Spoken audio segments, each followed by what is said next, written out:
Olá! Outubro é o mês de conscientização da comunicação suplementar e alternativa, ou comunicação aumentativa e alternativa, como muitas pessoas conhecem.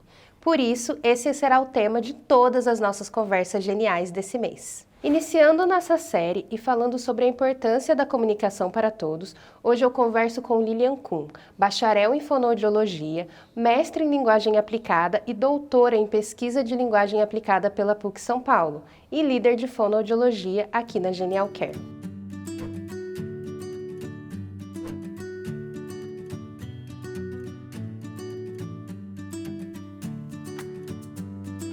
Bom, Lilian, primeiro quero agradecer muito você disponibilizar um pouquinho do seu tempo para trazer um pouquinho para as pessoas que estão aqui assistindo essa entrevista no YouTube da Genial, contando um pouquinho mais, né, e reforçando a importância da comunicação suplementar e alternativa. O objetivo dessa entrevista, né, dessa série de entrevistas que a gente vai fazer, é trazer uma visão mais ampla para que as famílias consigam conhecer mais sobre esse tipo de comunicação, desconstruir alguns mitos aí que a gente sabe que já estão bem dentro da cabeça de muitas pessoas e que às vezes acabam prejudicando para que elas consigam iniciar esse tipo de comunicação com os filhos, né, e tudo mais, e trazer todo esse tipo de esclarecimento. Então a gente vai ter vários convidados, alguns que fazem parte do time de fonoaudiologia da Genial, dos outros times também, né, de terapia ocupacional e de psicologia ABA, e também algumas entrevistas externas, né, pessoas que a gente vai convidar para participar. Então, obrigada pelo seu tempo, muito feliz de estar com você aqui hoje. Obrigada, Gabi. Muito bom ter esse espaço para a gente conversar sobre comunicação, né? E pensando que esse é um mês especial, é um mês de conscientização da comunicação aumentativa alternativa ou suplementar alternativa. É muito bom ter esse momento para conversar sobre isso que é tão importante dentro da intervenção com as crianças com TEA. E já que você puxou isso, muito importante, porque essa é a primeira pergunta. A gente ouve falar em comunicação aumentativa e alternativa, né, a sigla CAA, e também nos últimos anos a gente tem ouvido bastante sobre comunicação suplementar e alternativa, que é a CSA. Como surgiu toda essa discussão? Por que existe essa diferença entre as nomenclaturas? Então, o termo aumentativo alternativo vem do inglês. É uma tradução literal, né, as pessoas têm usado isso como nomenclatura usual, e daí fica CAA, mas para o português, principalmente pensando, no nas pessoas clínicas, né, nos profissionais, a gente costuma usar suplementar. Suplementar no sentido de que serve para suprir o que está faltando, né, de complemento mesmo, para aquela comunicação que não está totalmente fluente. Entretanto, as pessoas estão já acostumadas a falar CA e não tem problema nenhum a gente usar CAA no dia a dia. Ah, muito bom. Eu às vezes tinha essa percepção de que talvez fosse até errado, sabe? Igual quando a gente fala método ABA, terapia ABA e não ciência ABA. Então não tem isso, né? As pessoas podem usar tanto o CSA quanto o CAA. Se a gente pensar em significado, suplementar, que tem a ver com suprir o que falta, com o complemento, faz mais sentido do que o aumentativo, que tem a ver com o aumento, né? Parece que a pessoa já tem e quer aumentar, mas na verdade a gente usa para as pessoas que ainda não têm o suficiente, ou não tem nada, que daí é o alternativo, ou não tem o suficiente, e seria o suplementar. Mas não tem um consenso sobre a padronização ainda, então a maioria das pessoas usa CA e não tem problema. Importante quando a gente fala desse tipo de comunicação, a gente ouve muito falar, né? Tanto nessa comunicação com apoio quanto ela sem apoio. Você pode explicar um pouquinho para a gente qual que é a diferença entre esses tipos da comunicação alternativa, como que funciona e também explicar para o pessoal que vai assistir, né? O que eles conseguem entender de diferente, as duas trabalham juntas. Claro, então eu acho que eu vou dar um passo atrás, digamos, e dizer que quando a gente fala de comunicação aumentativa alternativa, a gente está falando de tudo que pode auxiliar as pessoas que têm necessidades complexas de comunicação a se comunicar melhor, né. Então, vai desde um gesto, e a gente está usando gesto, por exemplo, o tempo todo eu estou falando e estou fazendo gesto com você, um texto escrito, um sinal em Libra e também aqueles sistemas de figuras que as pessoas conhecem e usam muito para pessoas com autismo, né. E aí pensando nisso, a gente divide em comunicação aumentativa ou suplementar e alternativa pensando na função daquele sistema de comunicação para a pessoa, então se é para aumentar, para complementar ou se é para substituir mesmo. E aí pensando com apoio, sem apoio, como você disse, a gente diz que sem apoio é o que a pessoa consegue fazer sozinha, com apoio é se ela precisa de ajuda, se é assistida é porque é externo ao corpo, então um equipamento eletrônico, uma pasta de comunicação, uma prancha, um vocalizador, ou se não é assistida é uma comunicação que é complementar ou alternativa, mas que é inerente ao corpo dela, por exemplo, fazer uns sinais, né, então os sinais, as letras da Libra, uma expressão facial, um movimento corporal. A gente pode falar também de baixa tecnologia e alta tecnologia, então se o recurso não necessita de energia elétrica, se é feito com material simples, é uma prancha que a gente imprime, a criança aponta, ou uma figurinha que ela puxa, é baixa tecnologia. Se é um aplicativo num tablet, né, num dispositivo, é considerado alta tecnologia. E aí também a gente tem o tipo de sistema, se o sistema é robusto, então um sistema que apresenta um vocabulário mais extenso, um vocabulário flexível, que permite a gente passar por todas as funções de comunicação, ou é um sistema não robusto, onde o vocabulário é reduzido, que serve só para uma função específica de pedido, com poucas possibilidades de expansão. Também tem o tempo de permanência, então se é um sistema temporário, porque a pessoa vai usar por um tempo e depois vai parar. Por exemplo, pessoas que tiveram Covid, estavam internadas no hospital, estavam com respirador ou estavam com algum tipo de equipamento que impediam ela de falar por um tempo. Enquanto elas estavam internadas, elas precisaram usar o sistema de comunicação aumentativa ou alternativo temporariamente, né, enquanto estavam ali, para apontar, para pedir o que queria, eh, ou no celular, ou uma prancha impressa. Depois, saiu, recuperou a função da fala, não precisou mais. Tem pessoas que não vão conseguir se comunicar através da fala, então precisam de um sistema de comunicação alternativo permanente, ou aumentativo permanente. Então tem todas essas diferenciações que a gente faz pensando em comunicação aumentativa alternativa. Muito legal. Ouvindo você falar, até me surgiu uma dúvida aqui. Quando a gente está muito acostumado com esses tipos de sinais, né? Que não necessariamente é algo falado, acho que a gente tende a limitar a comunicação de forma geral a somente aquilo que a gente fala, né? Aquilo que é oral. Mas, por exemplo, a gente está acostumado a ver sinal de trânsito, placa referenciando aqui é o banheiro, aqui é a cozinha, coisas assim. Isso também é considerado esse tipo de comunicação alternativa, por assim dizer? Sim, com certeza. A gente usa a comunicação e aí entra um outro conceito, que é maior do que comunicação aumentativa alternativa e que a comunicação aumentativa alternativa está dentro, que é comunicação multimodal. Então, há diversos meios de comunicação além da fala. A fala é só uma possibilidade. A gente pode se comunicar pela escrita, pelo olhar, pela expressão facial, por movimento corporal. Por exemplo, eu estou falando com você está concordando comigo, você está fazendo assim com a cabeça. Ou você sorri, né. E eu sei que você está concordando comigo, você não está usando a fala para me dizer nada.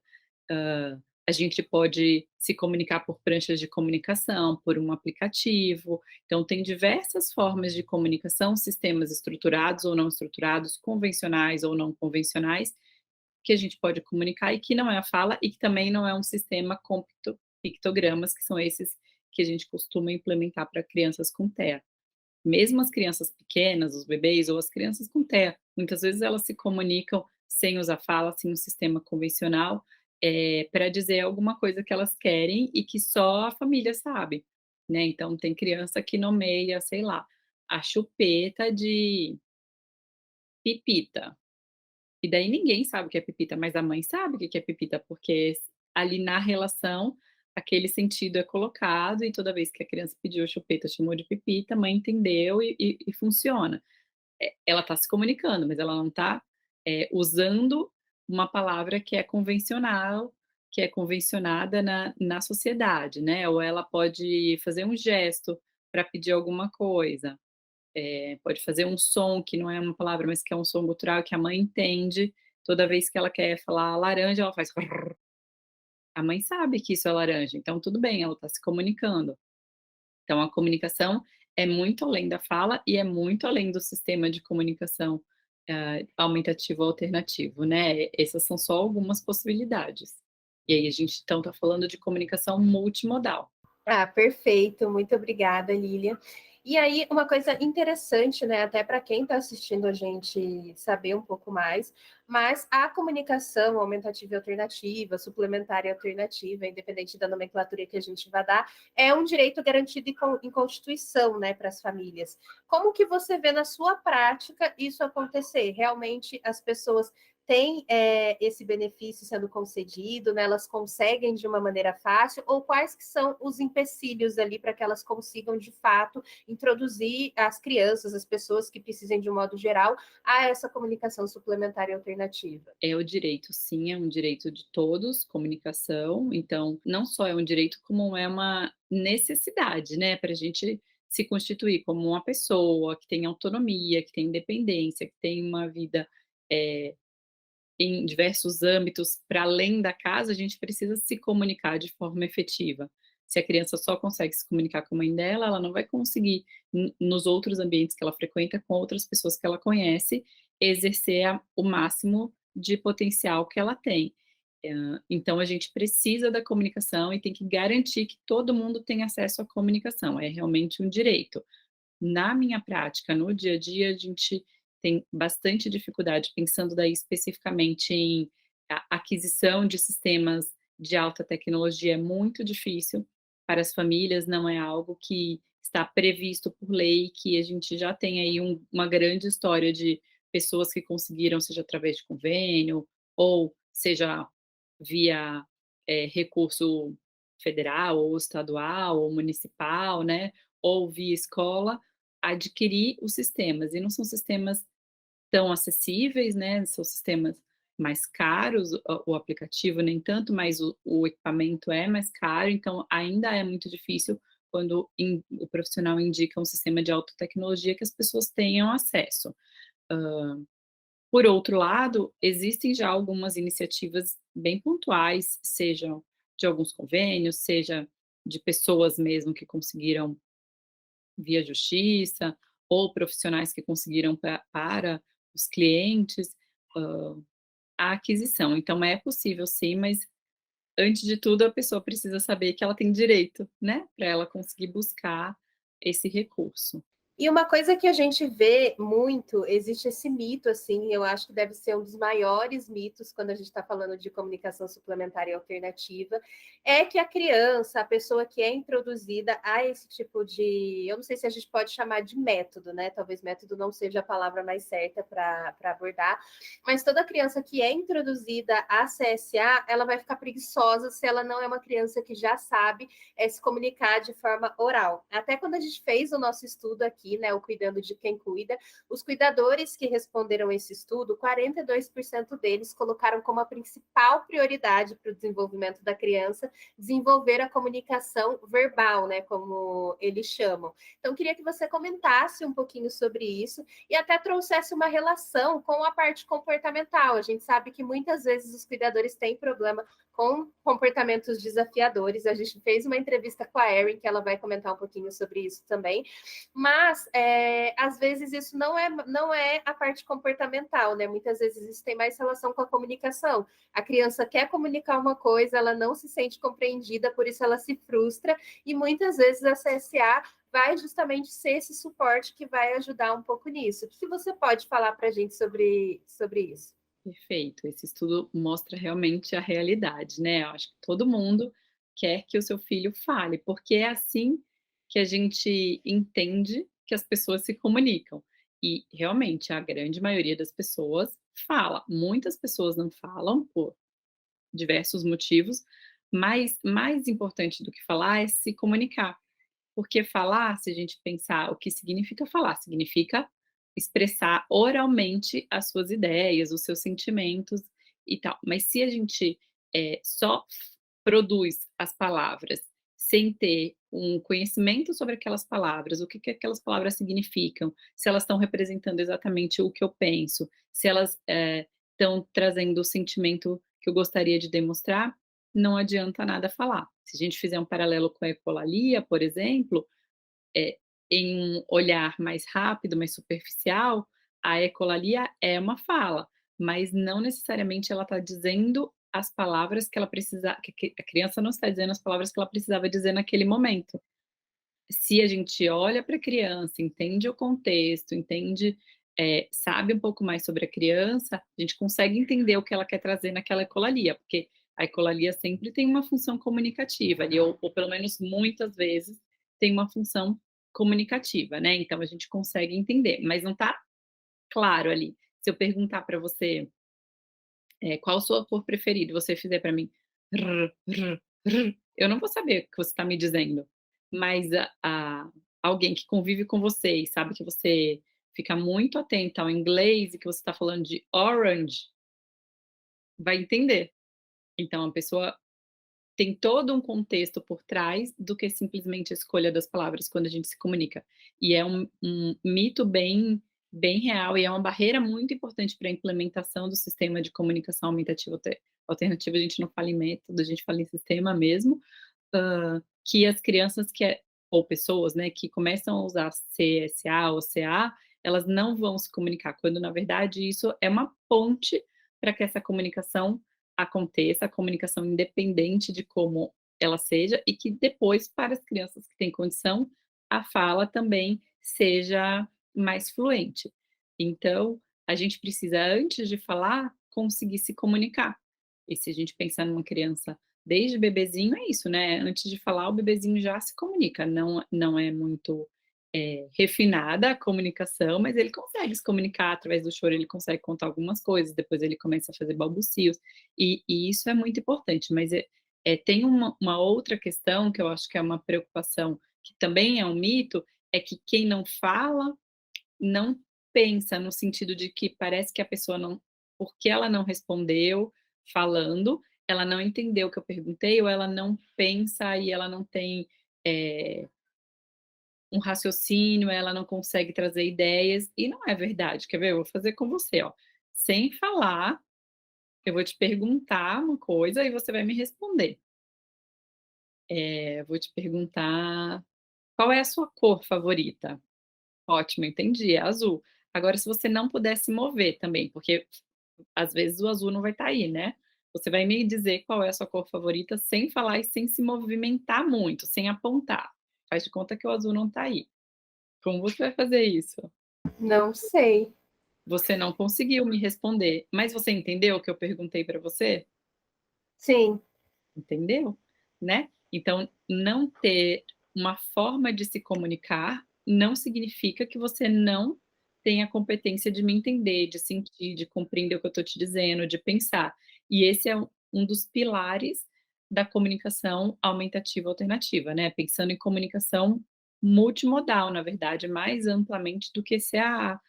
A gente entende que todo mundo é capaz de aprender, então a gente também não espera, porque isso tem a ver com outro mito que sempre aparece: "Vamos esperar mais um pouquinho, deixa ele fazer 4 anos, ainda vai, pode ser que a fala venha", a gente não espera. Todo mundo é capaz de aprender e capaz de aprender agora, e também a gente presume competência, assume que qualquer pessoa com TEA ou sem TEA, mas que tenha uma necessidade complexa de comunicação, ela tem competência e ela está pensando, ela está sentindo, ela está compreendendo, ela só não está conseguindo se comunicar. E por isso a gente insiste em inserir um sistema de comunicação quanto antes. Eu te perguntei qual é a sua cor preferida, você sabe, você pensou, mas você não consegue me mostrar. Na primeira vez você me mostrou porque tem uma coisa azul ali, mas se eu te perguntar, por exemplo, não tem nenhuma comida aí, qual é o que você almoçou hoje? Ou pior, né, porque você já almoçou e já está satisfeita. O que você gostaria de jantar hoje? Você não pode me falar e você não tem como mostrar aí, porque não tem a figura da comida que você quer comer, sei lá, bolo de chocolate. Imagina que frustrante, a pessoa te perguntou, você sabe o que você quer, mas você não tem como mostrar isso. Então, por isso, insistimos tanto que as pessoas comecem a utilizar o CA, o sistema de CSA, o quanto antes, porque a gente entende que as crianças com TEA, com necessidades complexas de comunicação, têm competência de pensamento, de sentimento, de compreensão, porque a gente entende que todo mundo é capaz de aprender imediatamente, e porque a gente entende que a comunicação é muito mais do que falar. Num primeiro momento pode até parecer um pouco antagônico, né, a fono está dizendo que não precisa falar para se comunicar, mas é porque falar é só uma parte da comunicação. 30% da nossa comunicação é fala, 70% é todo o resto. Entoação, expressão visual, movimento corporal, escrita, quando já sabe escrever, enfim. Então emendando na outra parte da pergunta, você falou que os comportamentos podem diminuir. Sim, muitas vezes os comportamentos estão muito intensos, porque a criança já tem muitas vontades, já tem muitas necessidades e não está conseguindo expressar isso, e por isso as necessidades e vontades não estão conseguindo ser supridas, né. Então também é um lema, é uma coisa que nós entendemos que quando a gente presume competência, a gente assume que a comunicação é multimodal e que não acontece só por via da fala, a gente entende que todos os comportamentos, eles são formas de se comunicar.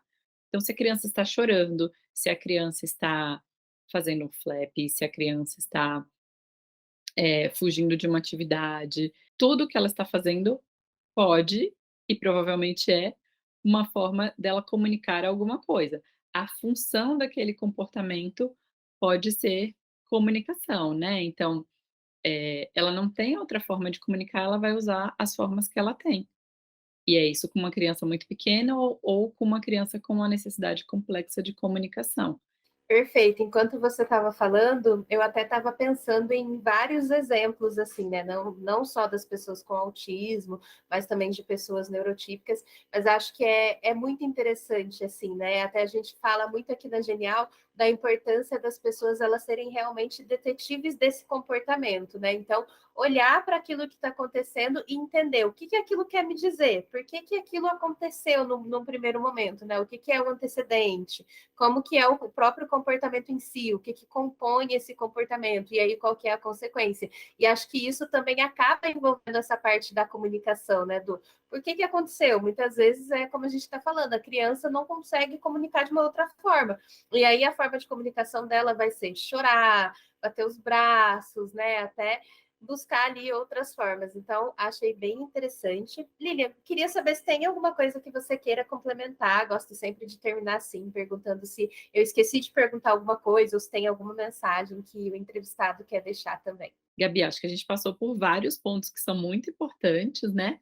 Então retomando, comportamento é comunicação, a comunicação não é só fala, todo mundo tem direito a se comunicar o tempo todo, né, então assim, desde a criança que ainda não consegue se comunicar com fluência através da fala, receber logo, então a família e o profissional ter ali um combinado, o objetivo de fazer a implementação de um sistema de CA o quanto antes, logo, até lembrar que o sistema de CA é da criança, e ela tem o direito a se comunicar, então não manipular aquele sistema para colocar ali só as coisas que ela pode pedir, se é um sistema que tem figuras destacáveis, não tirar as figuras do que ela não pode comer naquele dia, porque a gente não põe a mão na boca de ninguém, né, a gente não impede as pessoas que elas falem, ou que elas se comuniquem por gesto, ou que elas parem de escrever, a gente não faz isso. Então, acho que é muito importante lembrar que enquanto direito à comunicação,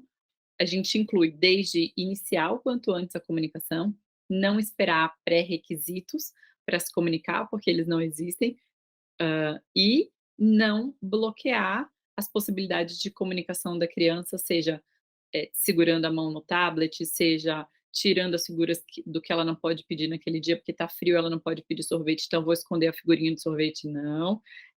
Porque a gente não faz isso com as pessoas. E valorizar todas as formas de comunicação de todo mundo. Se a criança está, em processo de implementação de CA, mas ela sabe apontar, apontar é uma forma de comunicação, a gente vai valorizar quando ela aponta. Se ela já sabe falar algumas coisas e ela pede adequadamente, a gente vai valorizar aquilo que ela falou, não é focar: "Ah, porque agora vai implementar a comunicação alternativa, então a gente vai focar no CA e vai ignorar todas as outras formas de comunicação". Não, porque todo mundo se comunica de todas as formas o tempo todo. Muito obrigada, Lilian. Espero que tenha ajudado. Quem quiser comentar aqui também embaixo do vídeo, né, se ficou alguma dúvida, se quer esclarecer algum ponto. E lembrando que essa é só a primeira entrevista de uma série que a gente fez para o mês de conscientização da comunicação suplementar e alternativa. Obrigada por esse papo, Lilian. Obrigada, Gabi, obrigada, pessoal, e é isso, qualquer dúvida, Escrevam aí. Tchau, tchau.